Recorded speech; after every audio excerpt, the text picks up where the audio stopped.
संगठन की मांगनी है कि हमारे को ये प्रगतिशील महाराष्ट्र जो है कहते हैं, भारत देश में महाराष्ट्र प्रगतिशील कहता है, विकसित कहते हैं। और यहाँ पर बहुत बड़े बड़े ज्ञानी लोग हुए वाले हैं। ऐसे प्रगत राष्ट्र में एक ग्रंथालय ज्ञान देने वाला कर्मचारी उपेक्षित है। वो उपेक्षित कर्मचारी उनके पेट के लिए किमान वेतन उनके घर चलाने के लिए मांग रहा है। ये गवर्नमेंट को बताना पड़ रहा है, आंदोलन करना पड़ रहा है। ये अपना विकसित जो अपन जो कहते हैं इसके सब के खिलाफ अपन जो बोलते हैं सब झूठ है। महाराष्ट्र जो विकसित बोलते हैं, हम कहते हैं विकसित महाराष्ट्र नहीं ज्ञानी। और जो अपना विकसित कहते हैं, जब कहते हैं तब वो हमारे को किमान वेतन देके अधूरे पेट से हम ज्ञान सबको बांट सकते नहीं। इसलिए गवर्नमेंट ने हमारे प्रश्न पे विचार करके जल्द से जल्द हमारे को किमान वेतन लागू करो, ये मांग हमारी पूरी करने हम सब संगठन हमारे आ गए हैं। हमारी आवाज़ आपके माध्यम से गवर्नमेंट तक पहुंच जाएंगे, हम उम्मीद करते हैं। और आपकी कौन सी प्रमुख मांगे हैं? आज सार्वजनिक ग्रंथालय विकास परिषद महाराष्ट्र राज्य या परिषदेचा मुख्य संघटक म्हणून मी या ठिकाणी आपल्यासमोर उभा आहे। महाराष्ट्र राज्यातील जे 20,000 कर्मचारी आहेत ते सर्व अर्धपोटी जीवन जगत आहेत।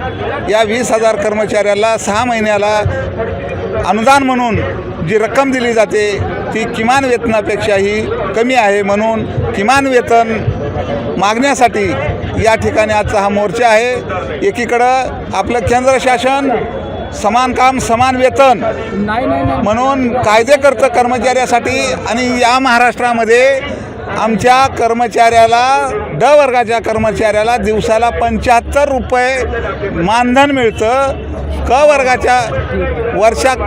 वर्गाच्या कर्मचाऱ्याला कमीत कमी 150 ते 200 रुपये मानधन मिळतं दररोज, आणि एखादा मजूर जर काम केला तर त्याला 500 ते 600 रुपये मिळतात। आणि हा ज्ञान वाटण्याचं, ज्ञान प्रकाशित करण्याचं, ग्रंथालयात जगवण्याचं जो माध्यम आहे, आपली मराठी भाषा अभिजात आहे आणि अभिजात भाषा केंद्र सरकारनं, राज्य सरकारनं म्हणून तिचा उदो केला। पण तिथं जे काम करणारे जे लोक आहेत, कर्मचारी आहेत, ते आज अक्षरशः उपाशी आहेत, आत्महत्या करत आहेत। आणि यासाठी आम्ही गेल्या 2 वर्षापासून शासनाला वारंवार विनंती केली, पत्रव्यवहार केला, पण शासन आमची दखल घेत नाही। दुसरा एक प्रश्न आहे की समजा आज ज्या ग्रंथालयाला 96,000 मिळतात, ड वर्गाच्या ग्रंथालयाला 48,000 अनुदान मिळतं, क वर्गाच्याला 1.5 लाख अनुदान मिळतं, वरी थोडं, पण ते अनुदान वाढण्यासाठी शासनानं 40% अनुदान वाढीची घोषणा केली। त्या गोष्टीला सुद्धा 1 वर्ष होऊन गेलं पण त्याचा GR काढलेला नाही। 2012पासून वर्गबदल बंद केले।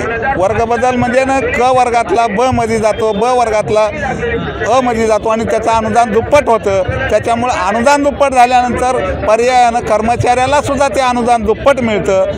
पण या सर्व प्रक्रिया 12पासून बंद केलेल्या आहेत, आणि यामुळं कर्मचारी हा मेटाकुटीला आलेला आहे।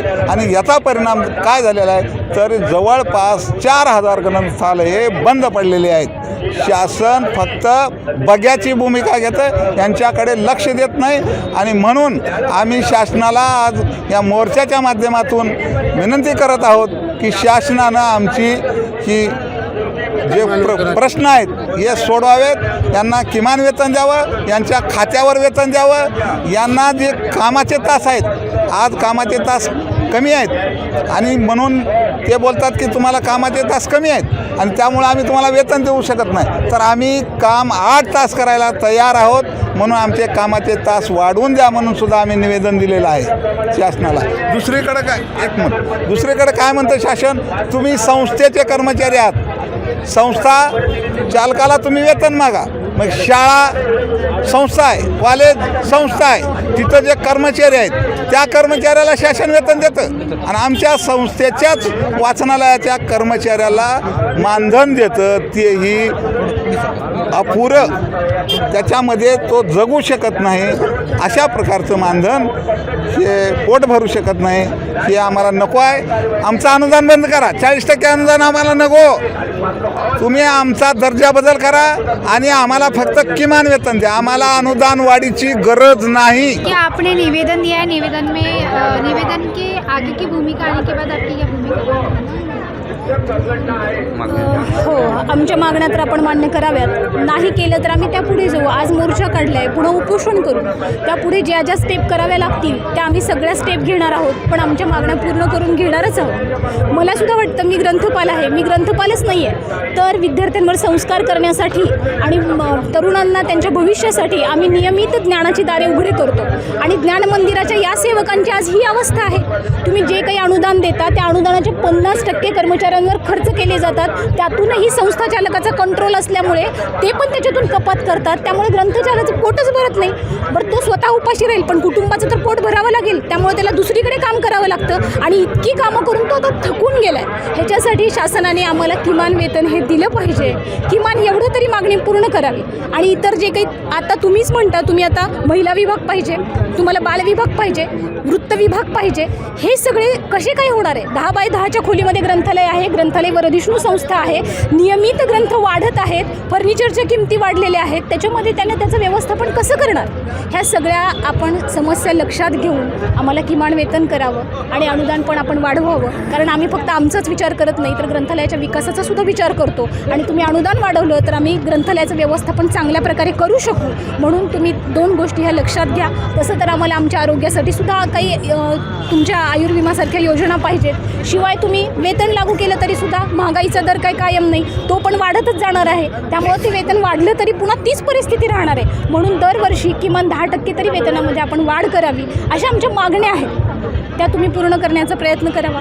आणि त्याचबरोबर 470 कोटीचा निधी जो केंद्र सरकारने राज्य सरकारकडे दिलेला आहे तो निधीसुद्धा लवकरात लवकर आमच्या खात्यावर तुम्ही समान वाटप करावा, ह्या आमच्या मागण्या आहेत. आणि शासनाचं शैक्षणिक धोरणसुद्धा आहे आजीवन शिक्षण, त्याचबरोबर समाजाभिमुख शिक्षण. हे जर करायचं असेल तर सार्वजनिक ग्रंथालय हे टिकलेच पाहिजे. महाराष्ट्र जर तुम्हाला प्रज्ञावंत करायचं असेल तर तुम्हाला सार्वजनिक ग्रंथालयाची दखल घेतली पाहिजे, कर्मचाऱ्यांना वेतन दिलं पाहिजे, अनुदान वाढवलं पाहिजे, आमच्या आरोग्याचा विचार केला पाहिजे. कारण कर्मचारी टिकला तर ग्रंथालय टिकणार आहे. धन्यवाद. आज आम्ही ग्रंथालयीन कर्मचारी उपाशीपुढे तेच काम करतो आहे, परंतु शासन त्याकडे सुद्धा दुर्लक्षित करत आहे.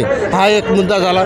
नंतरचा मुद्दा आहे, शासन एक अलीकडे विनावेतन ज्या वेळेस शासनाने घोषणा केली होती की कोणत्याही शासकीय शाळांना मान्यता मिळणार नाही, विना अनुदानित चालवावे लागतील. त्या शाळांना तुम्ही 20%, 40%, 60%, आज 80% देत आहे. आणि आम्ही ग्रंथालयीन कर्मचारी 2012पासून वर्गवाढ नाही, नवीन वाचनालयांना निर्मिती नाही, नवीन अनुदान वाढ नाही, या सगळ्या घटनांपासून आम्ही वंचित आहोत. मग ज्ञानदानाचं कार्य करणाऱ्या ग्रंथालयांना तुम्ही का म्हणून वंचित ठेवताय? एवढा अन्याय अत्याचार ग्रंथालयीन कर्मचाऱ्यांवर का म्हणून करताय? त्यांना किमान वेतन मिळत नाही, त्यांना जगू दिलं जात नाही. आमचे अनेक कर्मचारी बांधव आत्महत्या करत आहे. त्यांच्यासाठी शासनाला आम्ही जबाबदार धरू शकत नाही, कारण शासनाच्या घटनेत तशी तरतूद नाही आहे. जर ग्रंथालयीन कायद्यामध्ये कर्मचाऱ्यांसाठी काहीतरी तरतूद करता आली, सुधारणा करता आली, त्या संदर्भात आज आमचा मोर्चा होता. शासनाने आमच्या मोर्चाची दखल घ्यावी, किमान वेतन मिळावं, किमान जगू शकेल. महागाईच्या या वेळात 2 वेळची भाजीपोळी खाऊ शकेल. भात दोन्ही टायमाला भात खिचडी खाण्यापेक्षा भाजीपोळी मिळावी, ही एवढी किमान अपेक्षा होती. या अपेक्षेने आज मोर्चात आलं होतं आणि शासनाने निश्चित दखल घ्यावी एवढी अपेक्षा व्यक्त करतो. धन्यवाद.